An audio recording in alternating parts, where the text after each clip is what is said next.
I love great conversations. Hi, my name is Angel Jones. Thank you for joining me on 12-minute convos where I help you create a brand of your own unique, real self.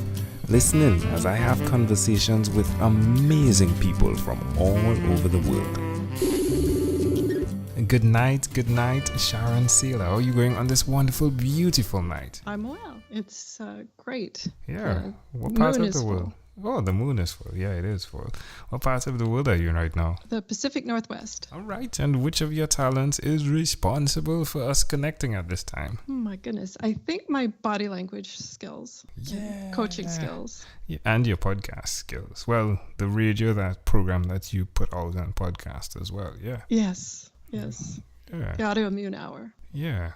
On Life Interrupted Radio. Correct. Yeah. So tell us about what you speak about there, please. Well, 3 years ago, I came down with an autoimmune condition myself. And I was just lost and wanting to find out a lot of information. And as I started to find it out, I was like, I bet other people would want to know the same stuff. So I started putting together a podcast to share what I was learning and that things that I was finding out that other people would tell me that they had used successfully or done successfully. And that's the start of it. And I just love to inspire hope and offer some help if I can to people that have autoimmune conditions. Let them know that they can be thrivers, not just survivors. Now, I'm guessing that you're a lover before you even had that diagnosis, just because now that you've gone through that, you've decided to help people. I mean, you could have stopped, right? Is that accurate? I suppose I could have, but no, I couldn't.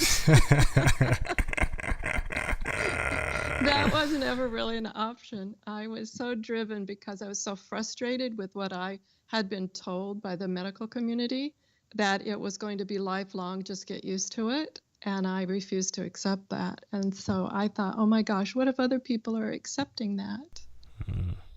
Yeah, well, I'm glad that you went on to do what you did, not only in a cocoon, if you would, but you decided to share in every medium that others could touch and access you, which is pretty noble. Well, I'm not sure. Well, thank you. I'll take it, but I'm not sure I'll put it as noble. Driven. Yeah, it's very noble, my friend. You've decided to share. So who did you learn that skill from? That driven. We'll use driven, right? Since you chose that. Who did you learn that from? Oh my gosh. Probably from my dad. As I think about it, I it's an interesting question. I think I've been driven my whole life, so I'll put that on my dad. Okay. And quick, just full circle around, right? Was your father a nobleman? Yes, he had very high values and very high expectations of people. So, and he practiced those himself. So I would say yes. All right. So I'm still going back to your nobleness then. So why will you continue to repeat the skills of being both driven and being noble? Gosh, that's a good question. It's sort of like, well, that's a strange question to me. I've never even thought about not continuing. So I guess I don't know how to answer it because it's never been a question of mine. I just feel that it's important for everyone that when they find something out and they can expose light on things, and that's not always negative. Sometimes people think exposing light on things is negative. It's you can expose on the positive as well, that it's important to share. It's important to help other people. Even if they say, oh, well, thank you, but no thank you. At least they've had the option of knowing. Agreed. Tell us one other thing that you've done, Sharon, consistently over the last 3 years. Over the last 3 years. That would be continuing to spread the word about body language. And that has grown so much in 3 years, along with my understanding autoimmune conditions, understanding how our body language oftentimes gives away how we're feeling in the world, in that context, in that moment. Too often people just assume body language is a hand gesture or an eyebrow raise. But so often now I've become aware of how people move and walk in the world, posture and how they hold themselves really shares with us where they are emotionally in that moment, in that context. And I just find that fascinating. It is fascinating. I find it fascinating as well. How does it make you feel?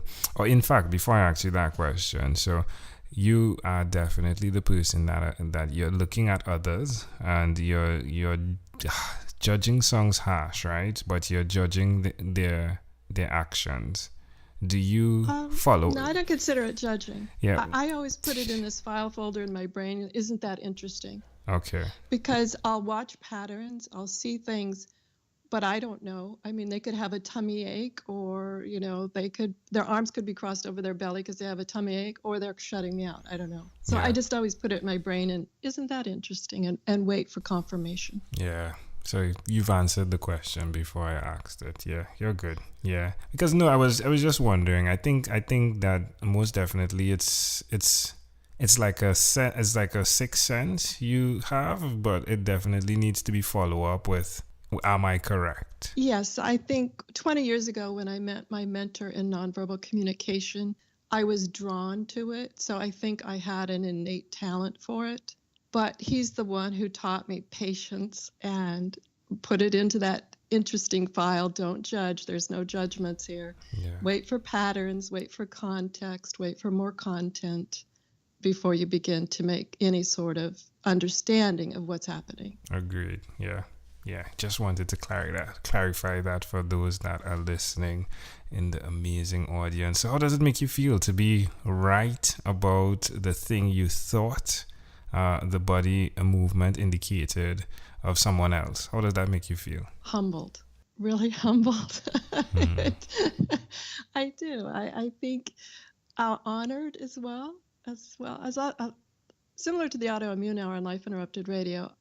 Here again, I love to share what I'm finding out, what I'm learning. Any little tidbits I can help people communicate better, communicate more courageously, enter the world more confidently. I just love to share that because for the past 20 plus years, understanding nonverbal communication also had a profound effect on my life. And so I just like to share whenever I can that help people get what they want. Mm-hmm. Maybe they're doing one tiny little thing that they're sabotaging themselves just by one tiny little gesture or movement or something. And all it is a tiny little tweak, and the whole world opens up to. Love it. Where's the best place for someone to connect with you, Sharon? Oh, the website for sure. Just SharonSayler.com. And if I can, I have a little gift over there about nonverbal communication. So just be SharonSayler.com/gift. There we go. Again, Sayler is SAYLER. Sharon Sayler.com/gift.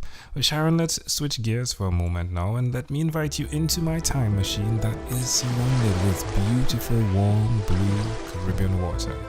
Sharon, what is your earliest childhood memory? Oh my gosh. This sounds. My earliest childhood memory is probably playing with my girlfriends in this gorgeous playhouse that her father built. It had a working kitchen. That's my earliest childhood memory. I'm about 3 or 4 when he built this amazing playhouse that the entire neighborhood just was always there. So why do you think this memory is so clear, and how do you see it connecting to who you are today? Oh my gosh, great question. I think it's so clear because so many of the neighborhood kids were there. It was just something that we did consistently for several years, actually. And just being surrounded by very close friends. That was the era where a lot of times the parents would shoo you out of the house, go play, and not worry about, that you were down at the neighbor's house for 4 or 5 hours at a time. And so lots of great memories of just sharing and having fun and playing with people. So, yeah. That's great. I'm thinking about all of my girlfriends back then now are coming into my mind. That's great. Well, can I offer an interpretation to the thought picture you created in my mind? Absolutely. So much of what engenders, if you would, autoimmune disease is what occurs in the kitchen, right? First of all, what you put in definitely affects that whole part of your body, doesn't it? Yes, autoimmune is often a part of the problems with gut. Yeah. So that's intriguing that your earliest childhood memories in the kitchen, right? The house, of course, with the well-working kitchen, and as well as to add the community aspect of the joy of you sharing, that still there's a thread up to this day with you. I mean, yeah, like what else would you do? Yes, you have to share. To see that connect is pretty intriguing to me. That's fascinating. I had never connected those two. I'll have to ponder that a while. There we go. Ponder away. If we fast forwarded to when you were 12, what was your favorite song? Oh my gosh, I don't know if it was 12 or not. I'm trying to think what songs were around that time. I'm just going to say a band, and that this is so silly. The Monkees. Anything by the Monkees. Daydream Believer was a big one for me. Right. There we go. Doesn't it connect though? The daydreamer believer, daydream believer. Is that something you do often? The daydream? I don't know if it's daydream. I like to consider it creativity. Right. To me, there's kind of a thing about daydream is, I guess, from my work ethic, a slight time off, where I think I like to just think of it as always looking at things that are trying to be creative. Yeah, and you're a believer. Yes, I am a deep believer in the goodness of all people. Love it. Amazing how it connects. Well, Sharon, we've arrived at our destination, but before we get off of this time machine, there's a small declaration form. So it's yes or no, possibly a bit more. We're going to move pretty quickly here. Are you ready, Sharon? Okay. Sharon, have you chosen someone to pass on your skills to? I do mentor people already. So yes, I do pass on my skills to quite a few people. Are you married? No. Do you have children? Yes. Do you believe in God? I'll just say I'm spiritual. Do you have an inner circle of friends? Oh, absolutely. Do you watch TV for more than 3 hours a day? No. How about 3 hours a week? Yes. Yeah. What about screen time, the phone and or the computer? Is it more than 8 or less than 8 hours a day? Oh my gosh, probably more than 8. Sharon, if you had to share with us your own unique real statement, a statement that represents Sharon Sayler, what would you say that is? The thing that comes up for me are two things: sharing with others how to be courageous. Love it. I mean, your name does start with S twice. Sharing works out well, right? I guess so. Well, Sharon, this has been a great pleasure. Before you leave, is there anything else you'd like to share with our amazing audience? Just thank you for being you. This has been so much fun, and I love the challenge that you've put to all of us. So thank you. You're welcome, Sharon Sayler. Thank you for being on What is Inspired by 12-Minute Convos with Angel Jones. Thank you for being on 12-Minute Convos with Angel Jones. Stay tuned for more from our advertisers. Diabetes is a mountain pandemic. It's a disease that's not acute but chronic. Similar to this rhyming method, I have simplified the definition, the signs and symptoms, and the complications of diabetes for both adults and children in my books, Poems for Patients, A Focus on Diabetes, and The ABCs of Diabetes for Children. These books are available on Amazon.com, and for more information, you can visit my website, poemsbyaj.com. That's poemsbyaj.com.